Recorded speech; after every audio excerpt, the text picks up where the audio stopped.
Hello students, I'm your educator. In our today's video, we are going to discuss about class 10 chapter 1 real numbers. We have already discussed introduction video of this chapter and exercise 10.1. So you can watch that videos on my channel's playlist. So students, आज के video में हम fundamental theorem of arithmetic के बारे में discuss करेंगे. After that exercise 10.2 के बारे में डिस्कस करेंगे. सो स्टूडेंट्स, प्रीवियस वीडियो में हमने यूक्लिड्स डिवीज़न लेमा के बारे में डिस्कस किया था, यूक्लिड्स एल्गोरिथम के बारे में डिस्कस किया था और उसके हेल्प से हमने एक्सरसाइज 10.1 को डिस्कस किया था. आज के वीडियो में हमारा मेन टॉपिक रहेगा फंडामेंटल थ्योरम ऑफ अर्थमेटिक, और इसको और नाम से भी जाना जाता है यूनिक फैक्टराइजेशन थ्योरम या फिर प्राइम फैक्टराइजेशन थ्योरम के नाम से भी जाना जाता है. ये students fundamental theorem of arithmetic है, मीन्स अर्थमेटिक जो है इसका बेस पर किस पे डिपेंड है? फंडामेंटल थ्योरम ऑफ अर्थमेटिक पर डिपेंड है. इस थ्योरम का फर्स्ट प्रूफ हमें किसने दिया था स्टूडेंट्स? कार्ल फ्रेडरिक गॉस ने दिया था, जो वन ऑफ ग्रेटेस्ट मैथमेटिशियंस थे. अभी तक स्टूडेंट्स 3 मैथमेटिशियंस रहे हैं जिन्हें प्रिंस ऑफ मैथमेटिक्स के नाम से जाना जाता है, जिनमें आर्किमिडीज, न्यूटन और गॉस, ये तीनों आते हैं. ये थ्योरम स्टूडेंट्स अर्थमेटिक में बहुत ज़्यादा इंपॉर्टेंट है. इसकी सिर्फ हमें स्टेटमेंट 10th क्लास में गिवन है. इस थ्योरम का प्रूफ नहीं करना है.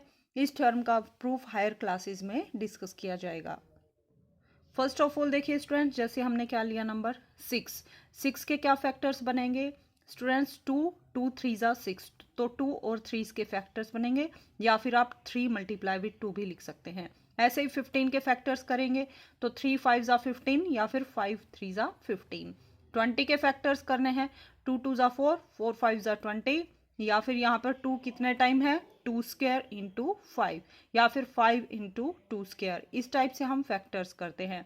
तो फंडामेंटल थ्योरम ऑफ अर्थमेटिक क्या कहती है स्टूडेंट्स?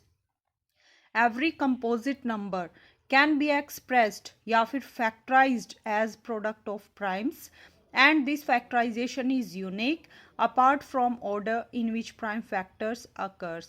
तो देखिए स्टूडेंट्स, आपको देखने में काफ़ी टिपिकल लग रही होगी ये डेफिनेशन, बट जब आप इसको अंडरस्टैंड कर जाएंगे अच्छे से तो ये काफ़ी इजी थ्योरम है. ये क्या कहती है स्टूडेंट्स? एवरी कंपोजिट नंबर, जितने भी कंपोजिट नंबर्स हैं, तो आपको क्या पता होना चाहिए स्टूडेंट्स के कंपोजिट नंबर्स कौन से होते हैं? ऐसे नंबर्स जिनके मोर देन 2 फैक्टर्स होते हैं. ऐसे नंबर्स कौन से होते हैं? हमारे कंपोजिट नंबर. तो हर एक कंपोजिट नंबर को हम एक्सप्रेस कर सकते हैं या फिर उसके फैक्टर्स कर सकते हैं as product of primes. Primes के प्रोडक्ट की फॉर्म में हम उसके फैक्टर कर सकते हैं. जैसे हमने नंबर क्या लिया? 6 के फैक्टर्स क्या बनेंगे स्टूडेंट्स? मीन 6 किस किस नंबर की टेबल में आता है, या फिर 6 के कितने फैक्टर्स हैं? 1 2 3 एंड 6. तो मोर देन 2 फैक्टर्स हैं, that's why this is a composite number. तो 6 can be written as 2 multiply with 3 या फिर 3 मल्टीप्लाई विथ 2, और 2 और 3 आप देख सकते हैं दोनों ही प्राइम नंबर्स हैं. इसी टाइप से 15 जो हमने नंबर लिया, इसके भी 2 फैक्टर किए, 3 5 ज़ा 15 या फिर 5 3 ज़ा 15.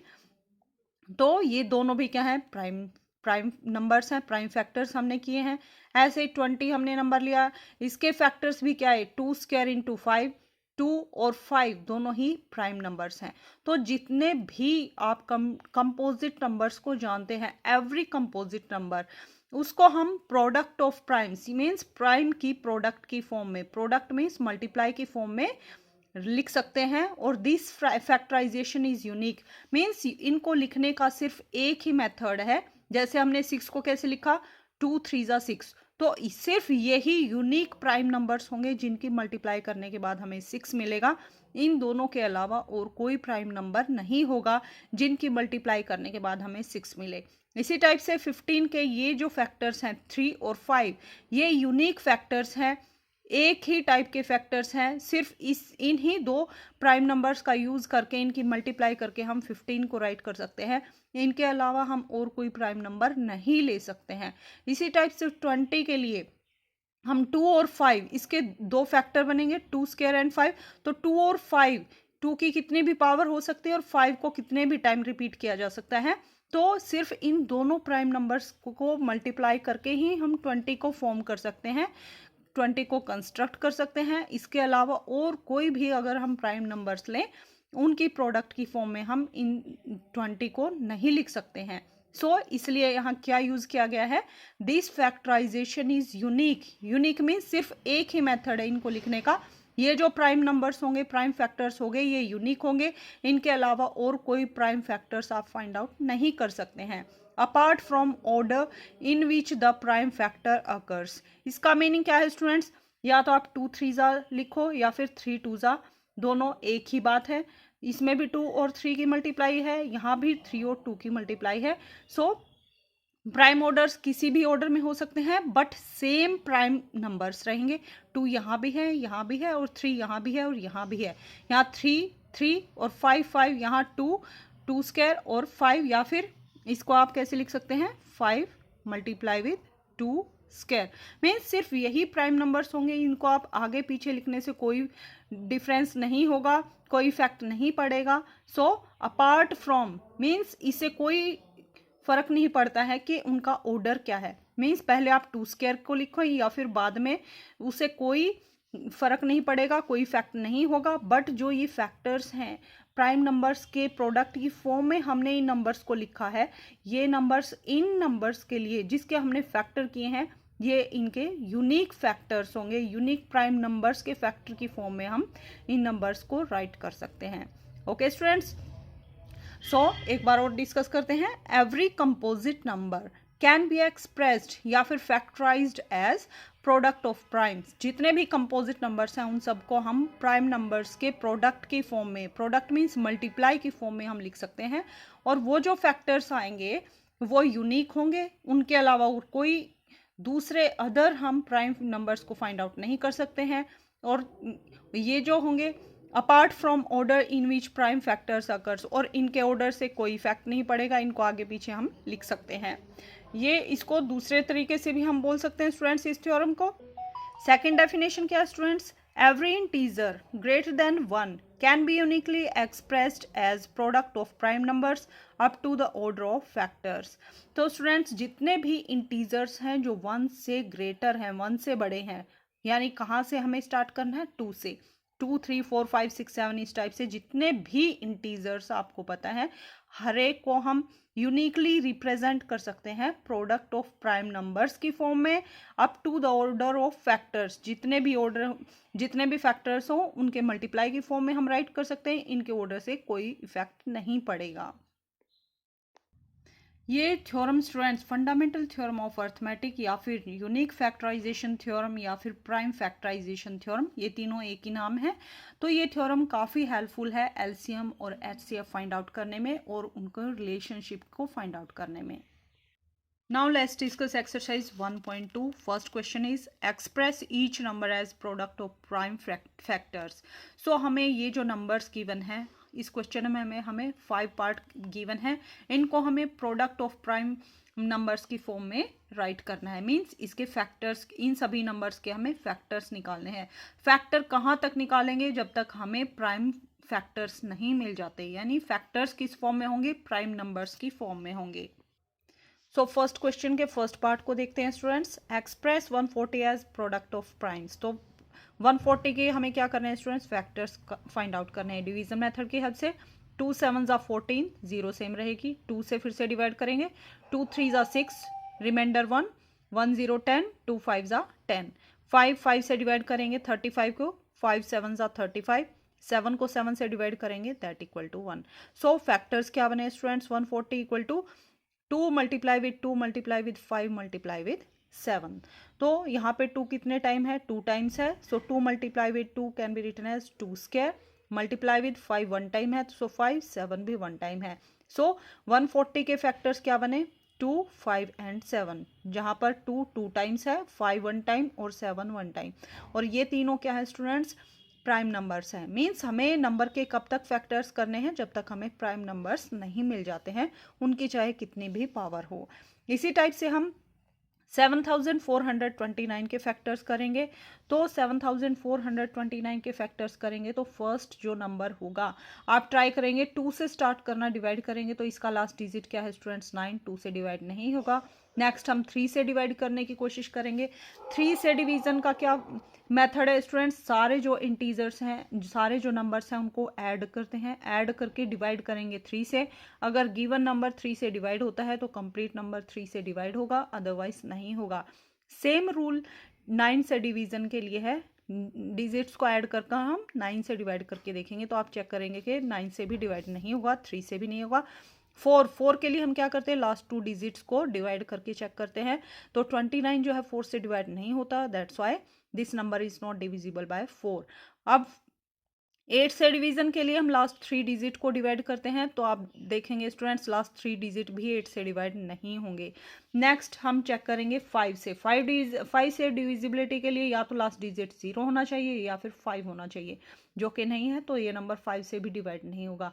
6 से डिविजिबिलिटी के लिए 2 और 3 दोनों से डिवाइड होना चाहिए, बट ये नंबर 2 से भी डिवाइड नहीं हो रहा, 3 से भी डिवाइड नहीं हो रहा, दैट्स वाई 6 से भी डिवाइड नहीं होगा और 12 से भी डिवाइड नहीं होगा। सो नेक्स्ट हम चेक करेंगे 7 से डिविजिबिलिटी के लिए, तो 7 से भी डिवाइड नहीं होगा। 8 से डिविजिबिलिटी हम चेक कर चुके हैं, 9 से भी। 10 के लिए लास्ट डिजिट 0 होना चाहिए। 11 के लिए इवन और ओड प्लेसेस को ऐड करके सब्ट्रैक्ट करेंगे, जो सब्ट्रैक्ट करने के बाद आएगा डिफरेंस 0 या 1 0 या फिर मल्टीपल ऑफ 11 होना चाहिए, तो 11 से भी नहीं होगा। तो आप इस टाइप से चेक करेंगे, तो आप चेक करेंगे स्टूडेंट 17 पहला नंबर होगा जिस पर ये नंबर कंप्लीट डिवाइड होगा। तो 17 से 7429 को डिवाइड करेंगे तो 17 4 जा 51, इस टाइप से आप डिवाइड करेंगे तो 437 आपको मिलेगा। 437 किससे डिवाइड होगा, 19 से। 19 से डिवाइड करेंगे तो 23 आपको मिलेगा क्वोशंट, और 23 1 जा 23। तो 7429 के फैक्टर्स क्या बनेंगे, 17, 19 एंड 23, जो कि हमारे पास प्राइम नंबर्स हैं। Now second question is find LCM and HCF of the following pair of integers and verify that LCM multiply with HCF equal to product of two numbers। तो students हमें क्या करना है, ये जो गिवन नंबर्स हैं 3 part हमें given है, इन नंबर्स का हमें LCM फाइंड आउट करना है और HCF फाइंड आउट करना है। उसके बाद हमें क्या वेरीफाई करना है स्टूडेंट्स के LCM और HCF की अगर मल्टीप्लाई करें क्या इक्वल टू होगा प्रोडक्ट ऑफ टू नंबर्स। मान लीजिए हमें ये ही दो नंबर गिवन है 26 और 91, इनका हम क्या फाइंड आउट करेंगे, एलसीएम, फिर एचसीएफ। एलसीएम और एचसीएफ की मल्टीप्लाई करेंगे, क्या वो इक्वल टू है इन दोनों नंबर्स की मल्टीप्लाई के, यानी 26 माइनस 91 के। तो यही हमें वेरीफाई करना है। फर्स्ट ऑफ ऑल हमें क्या करना है, एलसीएम फिर एचसीएफ, फिर चेक करना है क्या एलसीएम और एचसीएफ की मल्टीप्लाई इन दोनों नंबर्स की मल्टीप्लाई के इक्वल है या नहीं है। अगर है तो आपका आंसर रहेगा यस, अदरवाइज नो। सो हम सेकंड क्वेश्चन के थर्ड पार्ट को डिस्कस करेंगे, जिसमें हमें 336 और 54 के एलसीएम और एचसीएफ को फाइंड आउट करना है। तो फर्स्ट ऑफ ऑल हमें क्या करना है स्टूडेंट्स, 336 के फैक्टर्स फाइंड आउट करने हैं, आफ्टर दैट 54 के फैक्टर्स फाइंड आउट करने हैं। सो देखिए स्टूडेंट्स 336 के हम फैक्टर्स करेंगे। फर्स्ट नंबर जिस पर ये कंप्लीट डिवाइड होगा, लास्ट डिजिट 6 है जो कि इवन नंबर है, सो फर्स्ट नंबर इज 2, 2 से कंप्लीट डिवाइड होगा। 2 1 जा 2, रिमेनिंग 1, 1 3 13, 2 6 जा 12, रिमेनिंग 1, 2 8 जा 16। नेक्स्ट 8 लास्ट डिजिट इवन है, नेक्स्ट इज 0, 2 से कंप्लीट डिवाइड होगा। 2 8 जा 16, 2 4 जा 8, अगेन 2 से, 2 4 जा 8, 2 2 जा 4, अगेन 2 से, 2 2 जा 4, 2 1 जा 2, नेक्स्ट इज 3, 3 7 जा 21 एंड नेक्स्ट नंबर इज 7, 7 1 जा 7। सो 336 के क्या फैक्टर्स बनेंगे students, 2 multiply with 2 multiply with 2 multiply with 2, 4 times 2 multiply with 3 multiply with 7। So 2 4 time repeat हुआ है, so 2 raise to power 4, 3 1 time repeat हुआ है, सो 3 रेज टू पावर 1, और 7 भी 1 टाइम आया है तो 7 रेज टू पावर 1। अब हम क्या करेंगे स्टूडेंट्स, 54 के फैक्टर्स करेंगे। 54 के क्या फैक्टर्स आएंगे, 2 multiply with 3 multiply with 3 multiply with 3, तो 2 1 टाइम है और 3 3 टाइम है, और 7 यहाँ नहीं है, तो हम कैसे लिख सकते हैं, 7 रेज टू पावर 0, क्योंकि किसी भी नंबर की पावर 0 करते हैं दैट इक्वल टू 1। सो 1 से हम किसी भी नंबर को मल्टीप्लाई कर सकते हैं, तो यहाँ कंपेयर करने के लिए हम यहाँ पे क्या लेंगे, 7 रेज टू पावर 0। तो एचसीएफ के लिए हम क्या करते हैं स्टूडेंट्स, जो भी हमें गिवन नंबर्स होते हैं प्राइम फैक्टर्स निकालेंगे, प्राइम फैक्टर्स की लीस्ट पावर को लेंगे, छोटी पावर को लेंगे। तो यहाँ पे क्या स्टूडेंट्स 2⁴, यहाँ क्या है 2⁴ तो हम एचसीएफ के लिए 2⁴ को लेंगे। 3 की पावर को कंपेयर करते हैं, यहाँ 3⁴ है, यहाँ 3 है, तो लीस्ट पावर छोटी पावर कौन सी है 3⁴ तो 3⁴ को लेंगे। अब 7⁴ 7⁴ तो लिस्ट पावर क्या है 0, तो 7⁴ दैट इक्वल टू 1, तो 1 से हम मल्टीप्लाई करें या ना करें सेम आंसर रहता है। सो 2⁴ मल्टीप्लाई विथ 3⁴, 2 3 जा 6, सो 6 is HCF. Now LCM, LCM में हम क्या करते हैं स्टूडेंट्स, फैक्टर्स में हाईएस्ट पावर को लेते हैं। तो यहाँ पावर क्या है 1, यहाँ पावर है 4, तो हाईएस्ट पावर कितनी है 4, सो 2⁴। यहाँ 3 की पावर 1 है, यहाँ 3⁴ है, तो हाईएस्ट पावर कितनी है 3, सो 3⁴। यहाँ 7⁴ है, यहाँ 7⁴0, तो हाईएस्ट पावर कितनी है 7⁴1, सो 7⁴1। सो इन सब नंबर्स की मल्टीप्लाई करेंगे that equal to 3024। So LCM is 3024। अब हमें क्या चेक करना है स्टूडेंट्स, हमें फर्स्ट ऑफ ऑल क्या करना है एलसीएम और एचसीएफ की मल्टीप्लाई करनी है। So 6 multiply with 3024 that equal to 18,144। अब हमें क्या करना है स्टूडेंट्स, प्रोडक्ट ऑफ नंबर्स, जो हमें गिवन नंबर्स थे उनकी हमें मल्टीप्लाई करनी है। सो 336 मल्टीप्लाई विथ 54, ये भी कितना आएगा 18,144। तो ये वेरीफाई हो गया कि LCM into HCF equal to product of numbers, और यही हमें वेरीफाई करना था। और स्टूडेंट्स आप इसको एज ए रिजल्ट भी याद रखेंगे फर्दर हायर क्लासेस के लिए भी, कि एलसीएम और एचसीएफ की मल्टीप्लाई करेंगे वो किसके इक्वल होगा, जो गिवन नंबर्स होंगे उनकी मल्टीप्लाई के इक्वल होगा। Now question number 3 is find LCM and HCF of following integers by applying prime factorisation method. तो प्राइम फैक्टराइजेशन मेथड की हेल्प से हमें एलसीएम और एचसीएफ फाइंड आउट करना है। इसमें भी हमें 3 पार्ट गिवन है, हम सिर्फ एक पार्ट को डिस्कस करेंगे, रिमेनिंग पार्ट्स को आप खुद से ट्राई करेंगे। सो थर्ड क्वेश्चन के थर्ड पार्ट को हम डिस्कस करते हैं। हमें 8, 9 और 25 के फैक्टर्स को फाइंड आउट करना है, एलसीएम और एचसीएफ को फाइंड आउट करना है। सो 8 कैन बी रिटन एज 2 2 जा 4, 4 2 जा 8, सो 2⁻3। 9 कैन बी रिटन एज 3 3 जा, सो 3 कितनी टाइम रिपीट हुआ है 2 टाइम, सो 3 स्क्वायर। और 25 can be written as 5 multiply with 5 that equal to 5 square. 5 कितनी टाइम रिपीट हुआ है 2 टाइम। तो एलसीएम के लिए क्या करते हैं हम स्टूडेंट्स, हाईएस्ट पावर को कंपेयर करते हैं। आप यहाँ देख सकते हैं स्टूडेंट्स, यहाँ पे 2 है, यहाँ 3 है, यहाँ 5 है, तो आप डायरेक्टली क्या करेंगे स्टूडेंट्स, सारे नंबर्स यूनिक हैं, तो इन सारे नंबर्स के हम मल्टीप्लाई करेंगे 2⁻3 3 स्क्वायर, 2⁻3 3 स्क्वायर और 5 स्क्वायर। तो इन सारे नंबर्स की मल्टीप्लाई किसके इक्वल होगी 1800 के इक्वल। और एचसीएफ के लिए हम क्या करते हैं, लिस्ट पावर लेते हैं। तो लिस्ट पावर यहाँ पर कोई भी नंबर कॉमन नहीं है, तो सिर्फ 1 ही ऐसा नंबर है जो तीनों फैक्टर्स में कॉमन है, दैट्स व्हाई एचसीएफ इज 1। तो कुछ स्टूडेंट्स ऐसे कर सकते हैं, और जिनको एलसीएम और एचसीएफ निकालने में कोई डाउट है तो आप क्या कर सकते हैं स्टूडेंट्स, यहाँ पे 2⁻3 तीनों फैक्टर्स को हम सेम करेंगे। यहाँ 3 का फैक्टर नहीं है, सो आप 3⁻0 लिख सकते हैं। यहाँ पर 5 भी नहीं है, that's why you can write 5⁻0। इसी टाइप से 3 स्क्वायर के साथ क्या नहीं है, हमारे पास 2⁻ नहीं है और 5⁻ नहीं है। सो आप यहाँ क्या लेंगे 2⁻0 और 5⁻0। इसी टाइप से 5 के साथ क्या नहीं है 2⁻3, 2 और 3 मल्टीप्लाई में नहीं है, so you can write 2⁻0 and 5⁻0। अब देखिए स्टूडेंट्स, मैंने आपसे क्या कहा था कि एलसीएम में हम हाईएस्ट पावर लेंगे। तो यहाँ क्या है 2⁻3, यहाँ 2⁻0 और यहाँ क्या है 2⁻0। तो 2 दोनों तीनों फैक्टर्स में कॉमन तो है, बट इसकी लीस्ट सबसे कम पावर को हम लेंगे, और लीस्ट पावर कितनी है स्टूडेंट्स 2⁻0। सो 2⁻0 एचसीएफ के लिए दैट इक्वल टू 1 होता है, सो 1 आएगा। नेक्स्ट हम 3 पावर को कंपेयर करेंगे, यहाँ क्या है 3⁻0 3 स्क्वायर, एंड यहाँ क्या आएगा 5 तो ऑलरेडी है, यहाँ पे क्या आएगा 3⁻0। सो इनमें लिस्ट पावर कौन सी है 3⁻0, सो 3⁻0 इक्वल टू 1, अगेन 1 मल्टीप्लाई में आएगा। नेक्स्ट 5⁻0, 5⁻0 5 स्क्वायर, तो लिस्ट पावर कौन सी है 5⁻0, 5⁻0 इक्वल टू 1, सो अगेन 1 को 3 टाइम मल्टीप्लाई करेंगे that equal to 1, so HCF is 1।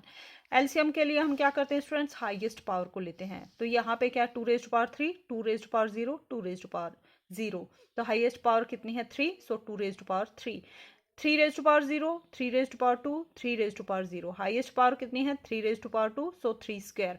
Next is 5⁻0, 5⁻0, 5 square, so highest power कितनी है 5 स्क्वायर। सो तीनों नंबर्स की मल्टीप्लाई करेंगे दैट इक्वल टू 1800। सो ये हमारा एलसीएम आएगा और HCF is 1।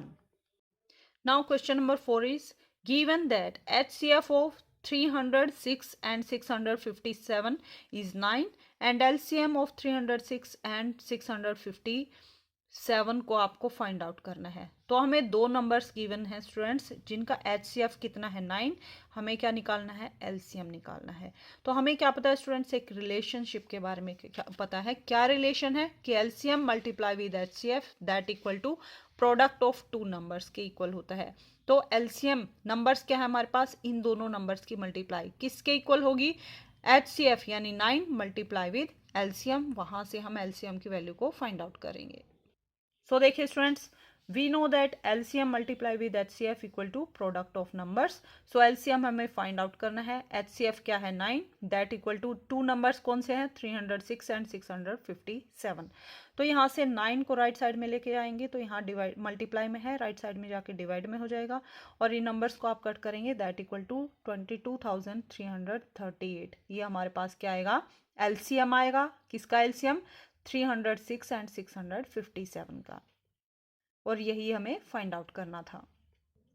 Now question number 5 is check whether 6 raised to power n can end with digit 0 for any natural number n।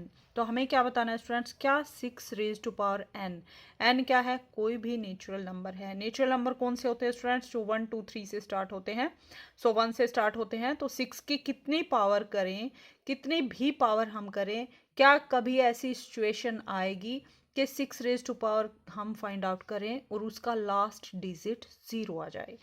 तो देखिए स्टूडेंट्स, सो हम फर्स्ट ऑफ ऑल इस क्वेश्चन को समझने की कोशिश करते हैं स्टूडेंट्स। हमें क्या गिवन है 6 raised to power n and n belongs to natural number, means n क्या है, एक नेचुरल नंबर है। नेचुरल नंबर कौन से होते हैं स्टूडेंट्स, 1 2 3 4 कहीं तक भी जा सकते हैं। तो आप देखिए स्टूडेंट्स, फर्स्ट ऑफ ऑल क्या पुट करेंगे, n के प्लेस पर 1 पुट कीजिए तो क्या हो जाएगा आपके पास 6 raised to power 1 that equal to 6। Next n के प्लेस पर 2 तो 6 स्क्वायर, 6 स्क्वायर कितना हो जाएगा 6 6 36। Next is n equal to 3 तो 6 क्यूब दैट इक्वल टू 216।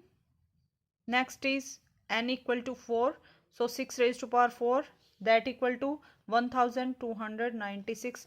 तो इस टाइप से आप 6 की चाहे कितनी भी पावर करें, हमें वो n फाइंड आउट करना है जिसमें 6 की पावर n करें तो क्या जो नंबर आएंगे उनका लास्ट डिजिट कभी 0 आ सकता है या नहीं आ सकता है। लास्ट डिजिट क्या चाहिए स्टूडेंट्स, हमें 0।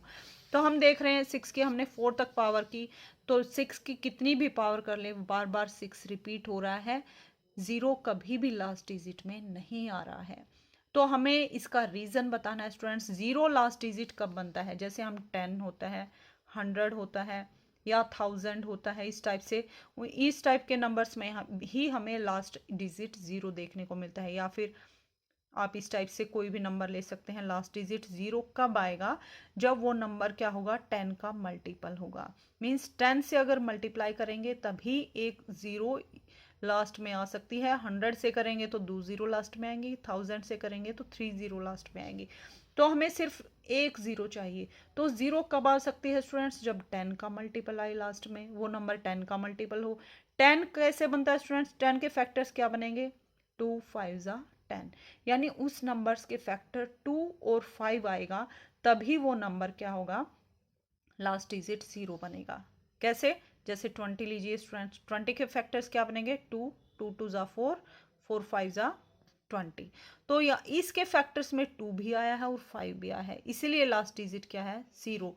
लेकिन अगर आप 15 के फैक्टर्स करेंगे दैट इक्वल टू 3 5 15, आप देखेंगे इसका लास्ट डिजिट 0 नहीं है। क्यों नहीं है स्टूडेंट्स, क्योंकि इसके फैक्टर में 5 तो है बट 2 नहीं है। इसी टाइप से आप 6 के फैक्टर्स करेंगे. 6 कैन बी रिटन एज 2 3 जा 6. इसके फैक्टर में भी लास्ट डिजिट 0 नहीं आएगा इसका, 6 चाहे कितनी भी पावर कर लें, क्योंकि इसके फैक्टर में 2 तो है बट 5 नहीं है. तो यही रीज़न रहेगा स्टूडेंट्स, आप 6 की चाहे कितनी भी पावर कर ले, कोई भी नेचुरल नंबर 1000 10,000 1 लाख करोड़ कितना भी नंबर पुट कर ले, 6 रेज टू पावर n का कभी भी लास्ट डिजिट 0 नहीं आएगा. सो हमें रीज़न कैसे लिखना है students, 6 raised to power n will never end with 0 if 2 and 5 are prime factors of 6. कब आएगा 0, जब 2 और 5 क्या होंगे, इसके फैक्टर्स होंगे. दोनों नंबर आने चाहिए चाहे कितनी भी बार ये रिपीट हो. 2 की पावर चाहे कितनी भी हो, 2 raised to power 10, 2 raised to power 100, 5 raised to power 1, 5, इस टाइप से कितने भी पावर हो, बट दोनों नंबर्स प्राइम फैक्टर्स में आने चाहिए. तभी 2 5 जा 10, वहाँ से एक 0 आएगी. 2 चाहे कितनी भी टाइम आए रिपीट हो, या 5 कितनी भी टाइम रिपीट हो, बट 1 0 आने के लिए लास्ट में हमें 2 और 5 के फैक्टर्स होने चाहिए उस नंबर के. बट स्टूडेंट 6 के अगर आप फैक्टर करेंगे तो 2 और 3 बनेंगे, जिसमें so 5 is not prime factor of 6, therefore 6 raise to power n can not end with digit 0. Okay students, now question number 6 is explain why 7 multiply with 11 multiply with 13 plus 13 and 7 multiply with 6 multiply with 5 multiply with 4 3 2 1 plus 5 are composite numbers. तो हमें बताना है students, ये जो number है और ये जो नंबर है, ये नंबर कंपोजिट क्यों है, इसको हमें एक्सप्लेन करना है. तो हमें फर्स्ट ऑफ ऑल ये पता होना चाहिए कि कंपोजिट नंबर कौन से होते हैं. कंपोजिट नंबर कौन से होते हैं स्टूडेंट्स, जिनके फैक्टर्स मोर देन 2 होते हैं, या फिर 1 और वो नंबर उसको छोड़कर कोई अदर फैक्टर आएंगे, तभी नंबर कैसा होता है, हमारे पास कंपोजिट नंबर होता है. तो हमें ये बताना है स्टूडेंट्स, ये दोनों नंबर्स कंपोजिट क्यों हैं, इसका रीज़न हमें एक्सप्लेन करना है. सो देखिए स्टूडेंट्स, नंबर क्या था हमारे पास, फर्स्ट नंबर था 7 multiply with 11 multiply with 13 plus 13.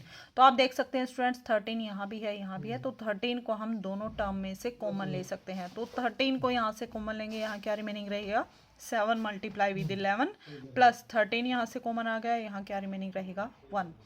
11 7 जा 77, 77 plus 1 78, so 13 multiply with 78. So factors हमारे पास क्या थे इस नंबर के, 7 11 और 13. इसके अलावा हमारे पास 78 भी एक फैक्टर आ गया, दूसरा अदर फैक्टर आ गया, that's why this is composite number. या फिर आप 13 देखेंगे तो 13 सेम रहेगा. 78 कैन बी रिटन एज,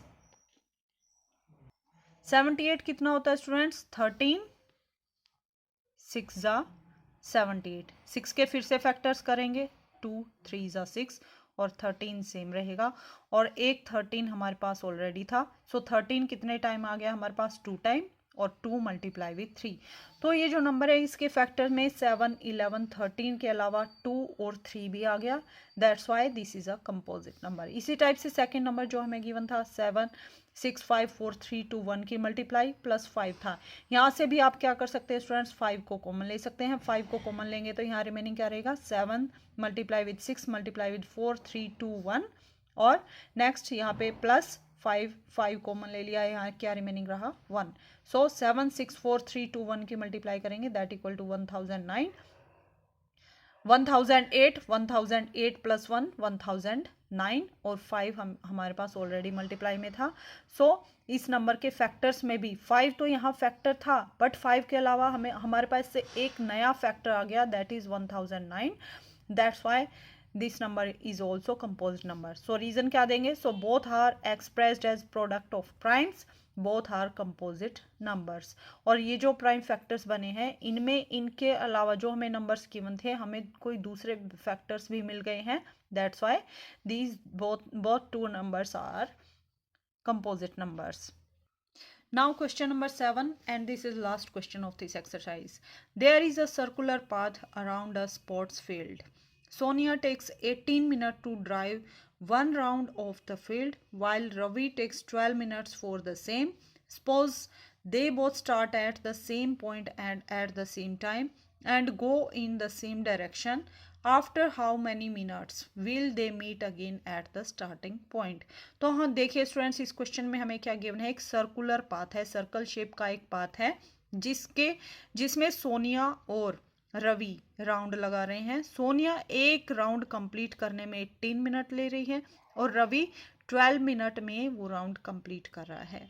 अगर दोनों ने एक ही पॉइंट से और सेम डायरेक्शन में दौड़ना स्टार्ट किया तो कितने देर के बाद वे सेम पॉइंट पर, सेम स्टार्टिंग पॉइंट पर मिलेंगे।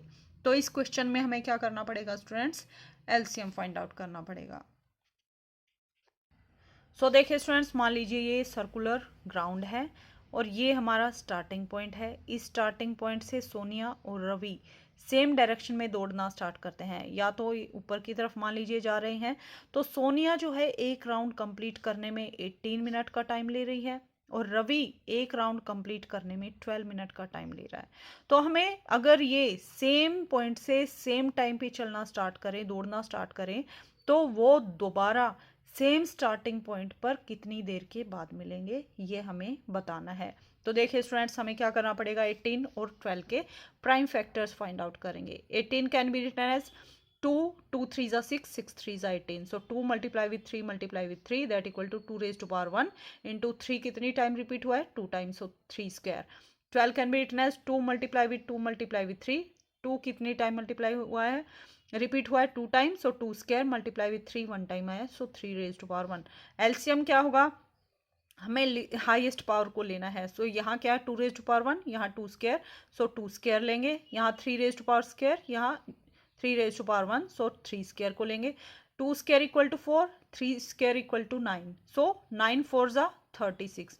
तो 36 एलसीएम में आए, यानी दे मीट आफ्टर 36 मिनट्स। अगर सेम टाइम पर वो दौड़ना स्टार्ट करे, जैसे मान लीजिए 9 ओ क्लॉक पर दौड़ना स्टार्ट किया मॉर्निंग में, तो कितनी देर के बाद वे उस स्टार्टिंग पॉइंट पर मिलेंगे, उस स्टार्टिंग पॉइंट पर वो 36 मिनट के बाद मिलेंगे। कैसे मिलेंगे, क्योंकि सोनिया को जो है एक राउंड कंप्लीट करने में 18 मिनट लग रहे हैं, रवि जल्दी कंप्लीट कर रहा है तो 12 मिनट में कंप्लीट करेगा। ये जल्दी जल्दी कंप्लीट करके फिर से दूसरा राउंड लगाना स्टार्ट करेगा। तो इस टाइप से कितनी देर के बाद मिलेंगे, 36 मिनट के बाद फिर से मिलेंगे। सो स्टूडेंट्स, इसके साथ ही हमारी एक्सरसाइज 1.2 कंप्लीट होती है। अगर आपको कोई भी डाउट है तो आप कमेंट करके पूछ सकते हैं। अपकमिंग वीडियो में हम एक्सरसाइज 1.3 को डिस्कस करेंगे।